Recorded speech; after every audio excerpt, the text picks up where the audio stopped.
Good morning, folks. Welcome to Just Omer.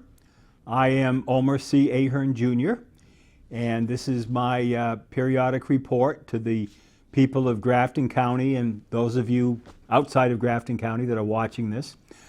In my capacity as a Grafton County Commissioner, I'm elected from District 3, which are the towns in the eastern and southern part of Grafton County. I serve with two other county commissioners from District 1, which is the towns of Hanover, Lebanon, and Enfield. Commissioner Wendy Piper is the county commissioner from District 1, and she is the chairperson of the Board of Commissioners. And then we serve with Commissioner Linda Lauer of Bath, New Hampshire, and she represents the towns in northern and northwestern Grafton County. So together, the three of us make up the Grafton County Board of Commissioners.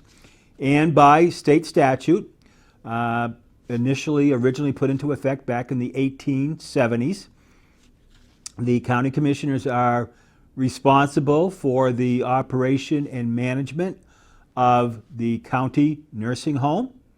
We have a 135-bed nursing home up in North Haverhill, and I'm going to talk a little bit more about that in my presentation this morning. We're also responsible for the operation of the county Department of Corrections, which is made up of a house of correction and the county jail for pretrial confinement. And we also have, I think, the last remaining fully operational farm operation where we have dairy cows, pigs, chickens, vegetable fields, and the initial purpose of having the farm at the county home was to feed the inmates in the House of Correction and to feed the residents in the nursing home and our staff people. But unfortunately, over the years, that has changed a little bit, although we're trying to get back to that in Grafton County right now through the Farm Doc program, F-A-R-M-D-O-C. Farm speaks for itself, and the D-O-C is for the Department of Corrections, working with the inmates, labor, using the inmate labor, and hopefully training the inmates on how to work with dairy cows, milking them, caring for them, and growing crops and growing vegetables. And we have a few other things in mind with the idea that this will help the inmates learn a trade, maybe, and maybe be more self-sufficient for themselves and their families when they get out of incarceration. So that's part of the purpose of the Farm Doc operation. So I'm going to report on the last meeting of the county commissioners. The county commissioners meet pretty much every Tuesday throughout the year, unless there's 5 Tuesdays in the month, and then the 5th Tuesday we usually do not meet. And there is a little bit of a change because our county administrator is on vacation next week, so there will not be a county commissioner meeting next Tuesday. But yesterday was April 5th, and the county commissioners did meet, and we meet at 9 o'clock in the morning. And if anyone is interested in viewing the weekly county commissioner meetings or even our budget hearings, which this time of year we also have budget hearings on Thursdays, sometimes Fridays. So if you're interested in watching those meetings, you can come up in person and sit in at the conference room on the 2nd floor of the county administration building. Or if you let our administrative assistant, Samantha Norcross, know that you'd like to watch virtually over the internet, give her a call, Samantha, and she can give you the information that you need to watch online. So again, yesterday, April 5th, Tuesday at 9 o'clock, the commissioners met for their regular meeting, and as we always do, at the beginning of each meeting, we start with the Pledge of Allegiance to our nation's flag. And the first item on the agenda was to hear from the High Sheriff of Grafton County, Jeff Stiegler, and he came in with a request of the commissioners to purchase some office supplies, printer, shredders, for his office there at the in the downstairs part of the county courthouse up there in North Haverhill. And the commissioners approved his request to make these purchases.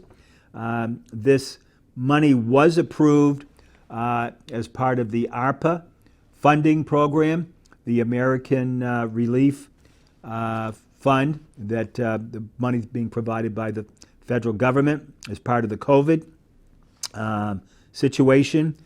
So we did approve his request for that. Then we went into a non-public session to discuss a personnel issue, and non-public sessions, most of the time those minutes are sealed and are not available to the public. So we heard from the sheriff on some of the things that he is keeping an eye on.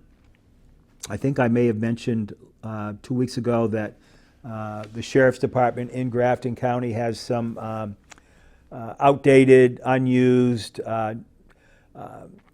vests, bulletproof vests, Kevlar vests, that are no longer serviceable under New Hampshire rules and regulations for active use by law enforcement officers. So the county is going to be donating those Kevlar vests that are no longer appropriate under federal and state laws here in this country to be sent over to the Ukraine to be used by the Ukraine forces over there. And that's part of a nationwide program that is being arranged by the California veterans.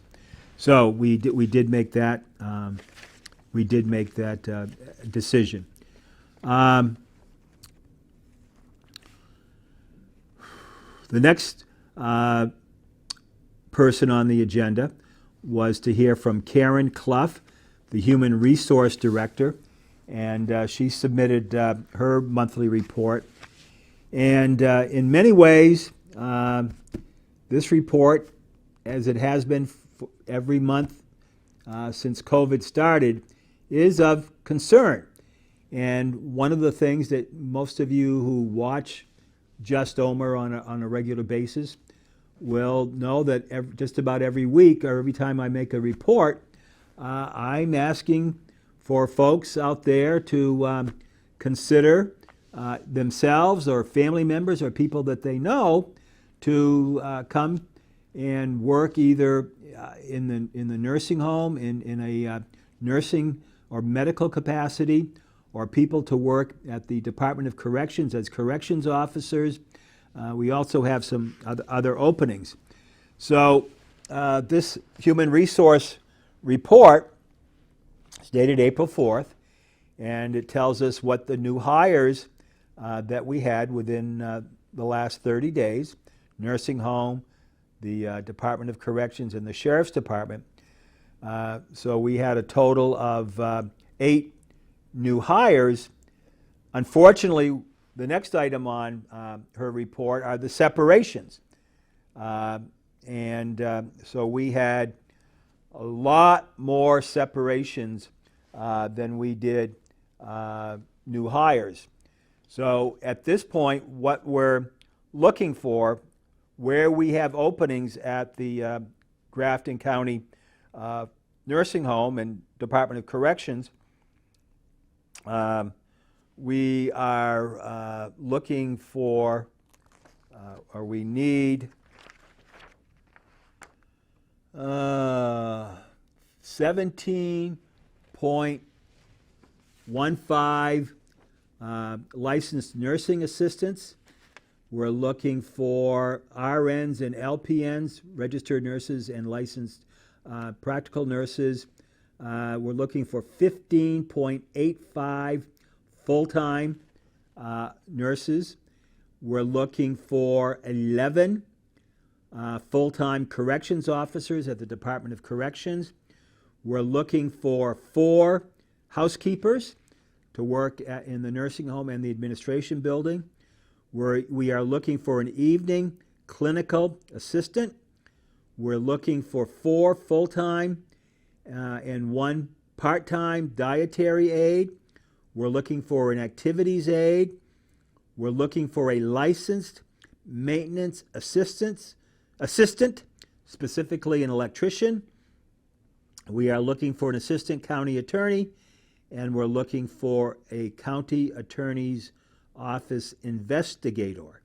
Now, all of these job positions that are open that I just listed, all of those positions, their salaries, their benefits, and what the nature of the job is, what qualities and what educational requirements are all listed on the county website. Just go and Google or DuckDuckGo, Grafton County, New Hampshire.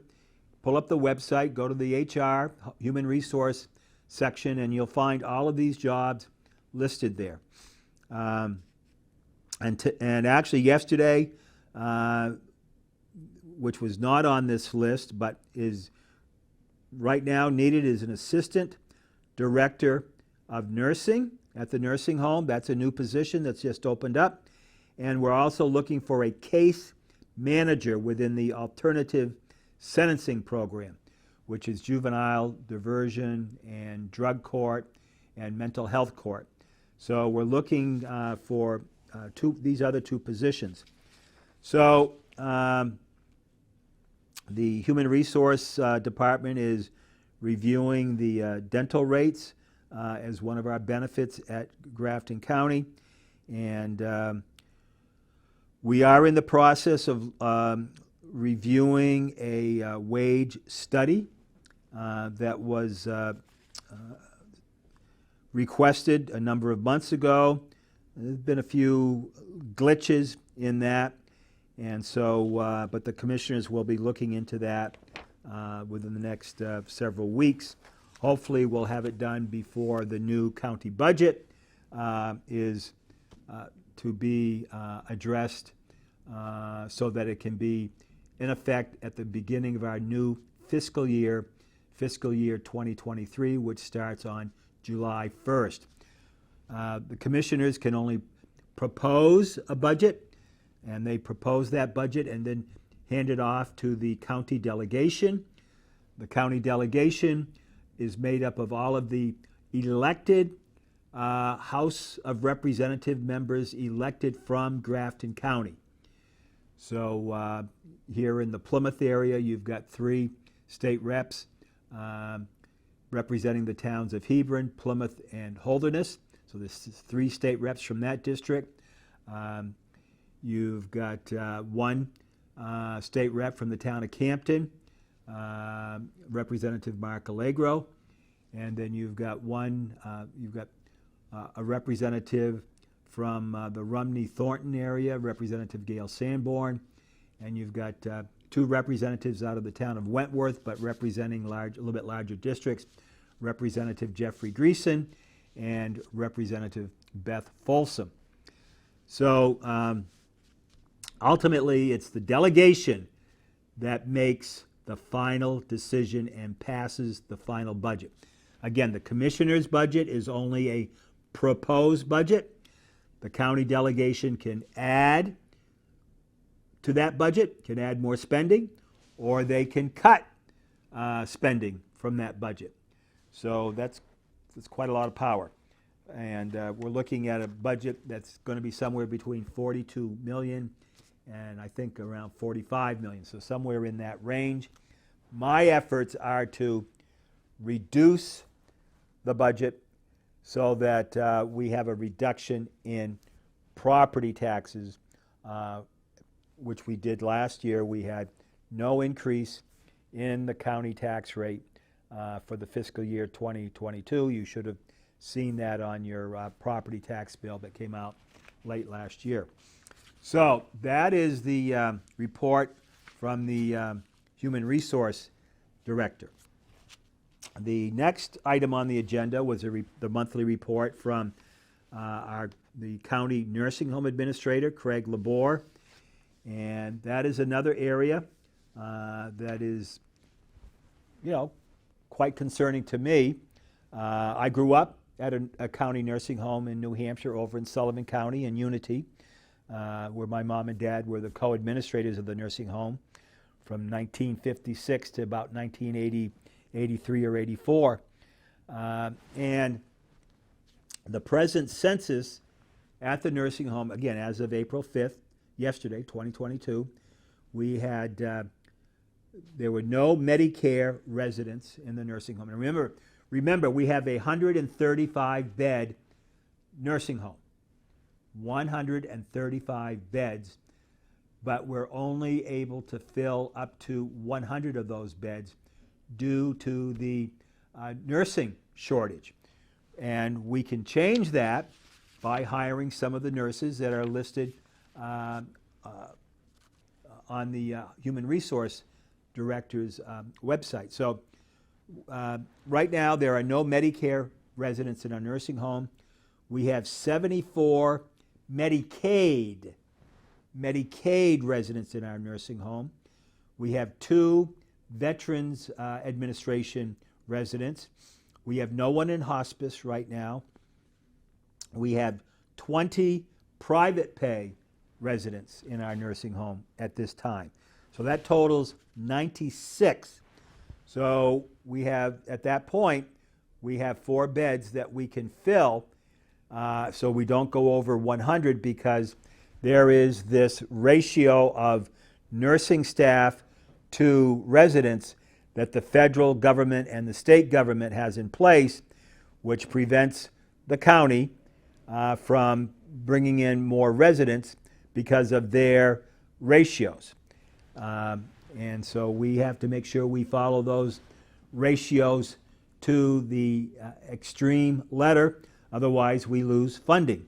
So at 96, we could admit 4 more people, and we had 1 admission coming in yesterday, and then we're expecting 2 admissions within the next week.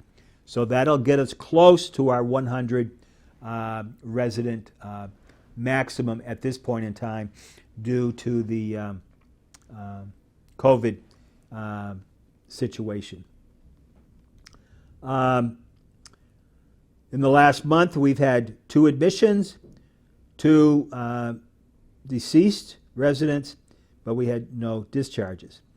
The nursing home administrator did report that the FDA and the CDC have recommended that our residents in the nursing home get their second COVID-19 booster. It's a recommendation. It's up to the residents or the family of the residents if there's a power of attorney for health care that's involved. So that is something that's constantly being discussed and having to take into account at the nursing home and at the Department of Corrections. There was a request for a non-public session dealing with a personnel issue, and we spent quite a bit of time discussing that matter. And again, that particular discussion, those minutes for that non-public session are sealed. But one of the things that I'm very proud of is that our nursing home has done such a fantastic job. Our administrative staff, Craig Labor and his team, and the nursing staff that we have there.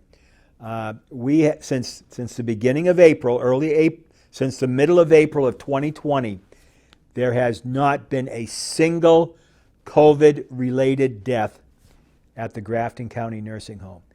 And the good Lord's been keeping an eye on us, but also because of the outstanding medical care that our nursing staff, and again our administration and our housekeeping staff, dietary staff provide for our residents. So I'm very proud of the work that Craig Labor and his team does, nursing staff at the Grafton County Nursing Home.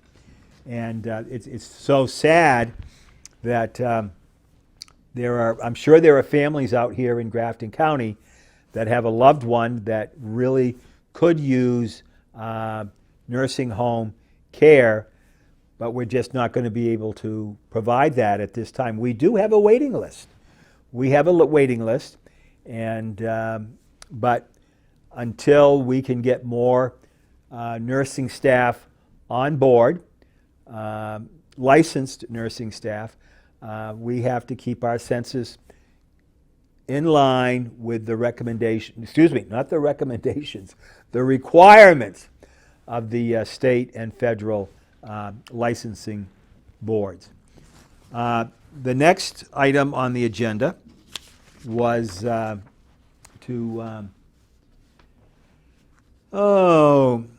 yes, the county does, Grafton County provides a lot of benefits. And right now, when you go on the human resource part of the county website, you're going to see there's some sign-on bonuses for people that come on to work at the Department of Corrections. In fact, we just increased that a couple of weeks ago, the amount of the sign-on bonuses. But we also provide a program called the Education Assistance Program. So we approved an application for education assistance for one of our employees in the HR department to attend I don't remember what the SHRM stands for, SHERM, to allow this person to take the SHRM PC exam. And so the county commissioners approved a $1,200 assistance, cash assistance to this employee to be able to attend that education program. So that's something that we provide, but it's in accordance with a set of rules and regulations that we have, policies that we've established at the county. But again, we're always trying to help to improve the quality of the employees excuse me, that we have at Grafton County. So that's it in a nutshell. But again, we're getting ready to start the farm work, the outside farm work. We, of course, all winter long, we've been working with the dairy cows and making milk, and the dairy farm or the dairy operations at the county. We sell most all of our milk to Agrimark, and that brings in some income. I think in fiscal year 2021, the dairy farm milk sales, bulk milk sales, brought in about $350,000 or so into the county coffers. But again, because we don't have enough inmates, and that's kind of good in one way, but because we don't have enough inmates in the House of Correction, partly due to the bail reform and the closing or the lockdown of the courts over the last couple of years, there haven't been a lot of inmates sentenced to the House of Correction, and it's the sentence inmates that provide a lot of the farm labor at the Grafton County home, which has been historically how it's been. If the inmates wanted to eat, they had to take care of the cows, the pigs, and the chickens, and make sure the vegetables were planted so that they could eat. And over the years, the inmates have eaten very, very well. I think if you look at the Cisco manifest, you're going to find that most of the inmates at Grafton County eat better than a lot of my constituents here in Grafton County District 3. So I'm always interested in hearing from constituents.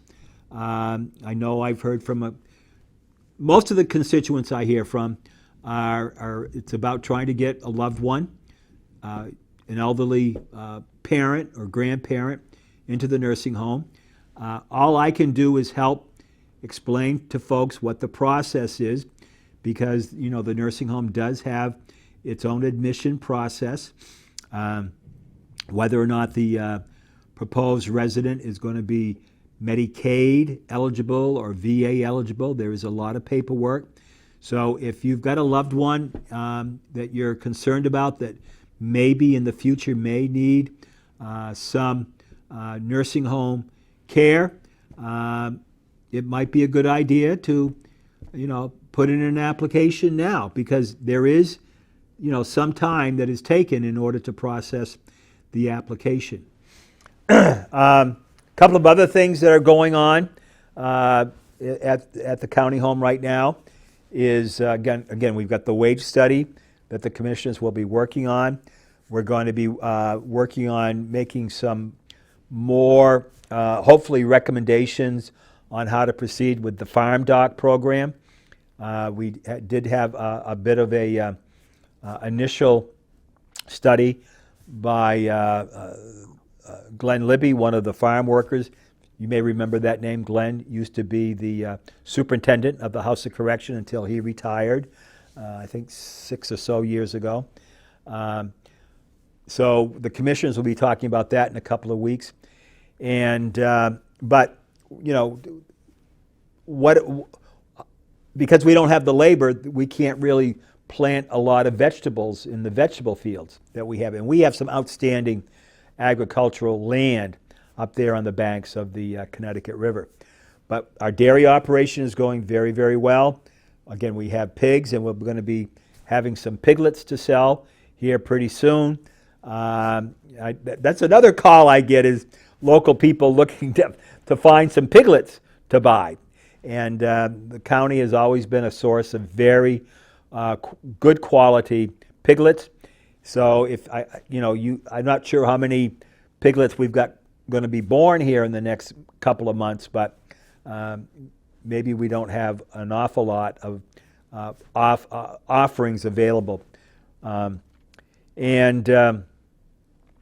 other thing that we're looking at, of course, is talking with the state of New Hampshire, the judiciary branch, about apparently the need to do something with our existing courthouse. Our existing courthouse up there in North Haverhill has been in place since about 1970, and there are some issues there that need to be addressed. So we did have an engineering study done last year, and the report came back, and we had, there are two options. The option one is to repair the existing courthouse, renovate the existing courthouse, or build a brand new courthouse. We're not quite sure where that would be, whether it would continue to be on the county complex there in North Haverhill or at some other location. But the cost to build brand new is about $2 million less than the quotes for repairing, renovating, rehabbing the existing courthouse. So, money. There's just a lot of money that's being spent, and I'm trying to be a good steward of the taxpayers' money, and that's why it's really good if we can have taxpayers attending the county commissioner meetings when we're talking about the budget, or attending via Zoom and asking questions. My time is just about up. I want to thank the folks here at Pemmy Baker TV for allowing me this opportunity to get information out to you.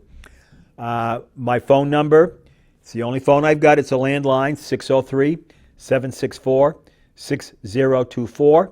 And my email, the only email address I've got, omer.ahern.jr@gmail.com. And I'd love to hear from you if you have any questions or concerns or suggestions or ideas. Thank you very much, and God bless the Republic of the United States of America, and God bless the great granite state of New Hampshire. Thank you, and take care.